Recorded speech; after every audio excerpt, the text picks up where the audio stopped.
SSC পরীক্ষার্থী।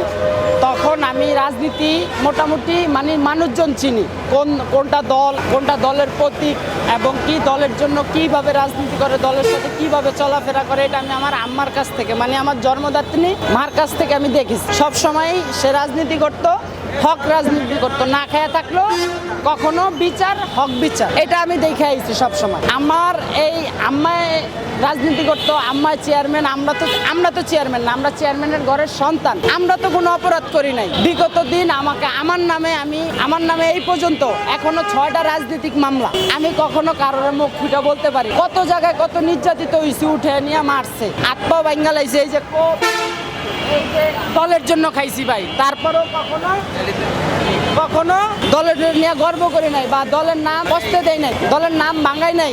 আইজ ওই জায়গায় বলছি ঠেক্কা, কেননা আমরা রাজনীতি সমাজ নাই, রাজনীতি নোংরা হয়ে গেছে। এই জন্য যদি রাজনীতি সহি জায়গায় থাকতো তাহলে আমরা অবশ্যই রাজনীতি করতাম। মামলা খাইছি, কোপ খাইছি, হামলা খাইছি। এলাকায় যারা বিগত দিন আমাদের লাঠি ছোড়া নিয়ে দৌড়তে পারছে, রামদাও বগিদাও নিয়ে দৌড়াইছে আম করে, তারা আজকে আমাদের সামনে দিব্যি ঘুরতেছে। নেতা 90 দশকের নেতা, 90-এর পর নেতা, আর কোপ খাইছি আমরা, জেল খাচ্ছি আমরা, আমগো মা বোনের ইজ্জত আমগো সামনে টানছে আওয়ামী লীগ। আমরা দেখে গেছি ভাই, আল্লাহর কাছে বিচার দিছি, আল্লাহ বিচার করছে।